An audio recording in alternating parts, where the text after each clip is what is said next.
તાપી જિલ્લા કોંગ્રેસ સમિતિનું આવેદનપત્ર ઉડતા ગુજરાત પર આક્રોશ। ગુજરાતમાં દારૂ ડ્રગ્સના બેફામ વેપાર સામે કોંગ્રેસના પ્રમુખનું આવેદન। ભાજપ શાસન પર યુવાધનને બરબાદ કરવાનો આક્ષેપ। 5 વર્ષમાં 93,691 કિલો ડ્રગ્સ પકડાયું, છતાં એક પણ કેસમાં સજા નહીં। નશાબંધીની કાયદાની કડક અમલવારી કરવાની મુખ્ય માંગણી। બુટલેગરોને રાજકીય સંરક્ષણ મળતું હોવાના આક્ષેપ। તાપી જિલ્લામાં નશા કારોબાર કરનારાઓ સામે તાત્કાલિક પગલાં લેવા માંગ।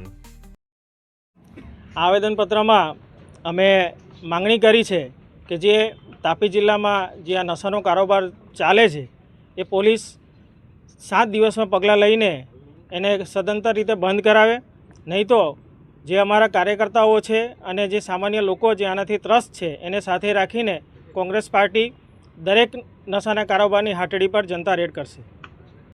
વિભવ ગામિત, તાપી જિલ્લા કોંગ્રેસ સમિતિ પ્રમુખ। ગુજરાતમાં જે નશાનો કાળો કારોબાર ફૂલ્યો ફાલ્યો છે, આજે જ્યાં જુઓ ત્યાં ડ્રગ્સ, ગાંજા, દારૂ એની હાટડીઓ ખુલી ગઈ છે અને તેનાથી પ્રજા ખૂબ ત્રસ્ત છે।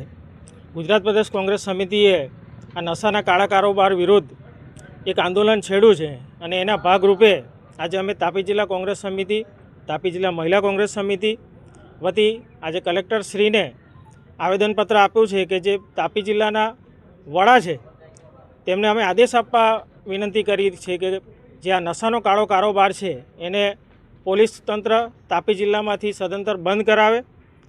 જે સ્કૂલો, કોલેજોની આજુબાજુ ડ્રગ્સ અને ગાંજાનું વેચાણ અને વેપાર થાય છે એ સંપૂર્ણપણે કડક પગલાં લઈને બંધ કરાવે, એ બાબતનું આજે અમે આવેદનપત્ર આપીને માંગણી કરી છે।